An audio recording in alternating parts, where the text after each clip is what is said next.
So when we get to HR, this is the tricky one because like, I got to tell you, I think that anybody who's been doing business for a while, especially who's been an entrepreneur, will tell you that the human side of business is the toughest, right? I can't tell you how many times I wanted to turn the table over and walk out of a meeting, or how many times we made mistakes in hiring people because we all had 3 levels of interviews. We were doing our best, but somehow, even though we're all a bunch of smart people, we still let people in that were ended up throwing elbows with glass chunks on the end of them, and it caused massive detriments to culture and to A players. A players don't want to be around C players. And so, there's a lot of activity that goes around. How do you nail human resources? So once again, the focus of this is how do you take what is there today? Maybe we'll timestamp this and it'll be in a fossil type metaphor 200 years from now. But for right now, this is some stuff that is possible. And it's ways to start thinking about how this massive move of AI can be applied department by department. So we're going to do HR today. And the first thing I want to say is, when you get to HR, and this is just something I wanted to remind everybody where we are, right? A lot of times when you used to go to a bot, you'd have these if-then things. Somebody would, in the background, put a chat bot in front of you when you go to a website, and it would say, well, if they say this, then show them this. If this, then show them this. AI blows that away because it's got its own ability to infer a bunch of data and answer questions on its own. So where a lot of people are right now is they're aware of Gen AI and what's possible. And now they're starting to customize it. You guys probably saw these custom GPTs where you can get one, train it to kind of do something specific. And we'll get to that later. And then there's a lot of the advanced folks are like trying to put these tasks together. How can you get Gen AI to do multiple tasks at once? And this is where you go from kind of a bot with AI to an agent. An agent can go do some things and use some discretion.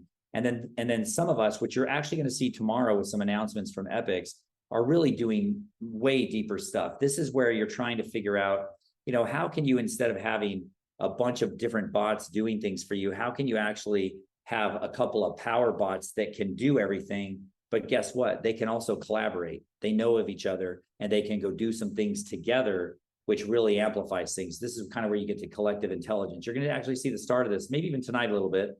And then some of the other side of it is for you. Like, how do you use AI to predict and to know you, and maybe that can represent you in a way that is, more powerful than you having to be there all the time. I think you're going to see a little bit of that from Katie later on, where, if we can predict your biology and how you interpret information, how you communicate because of who you actually are at a biological level, you suddenly have a digital twin that can maybe be as accurate as you are. So this is kind of where we are. The majority of the world is still right here. Everybody in EPX is right here. We are dragging you this way, and we're going to start to show you some of us that are developing the frontier are here. So you're going to benefit from all of that stuff. The last thing I just want to remind everybody, because I've done this, is that, an AI function is only as good as the information that it has access to, and some of the guardrails, which usually the word that was used for a long time and still is a little bit, is called prompt engineering. It's how do you tell this AI function, look at all the data and go get this, but don't give me this, right? That's where we are today. But what's coming soon, and we won't dive into this too much, is judgment engineering. Like, how can you trust that if a customer or a person that's going to join your company is asking a bunch of questions, how do you teach sales skills where it knows exactly how to answer it, exactly how to couch stuff?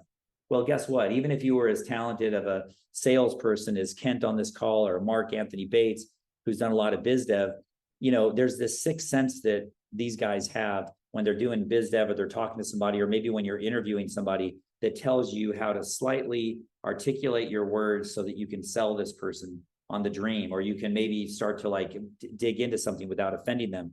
The question with AI is, how do you actually turn on that judgment? The good news, and we're not there yet, but the good news about prompt engineering and judgment engineering is that there's never been a way in any kind of volume for you to have a chance at applying personalization and judgment without you being there to everybody's resume. So these are some really interesting things that are coming our way.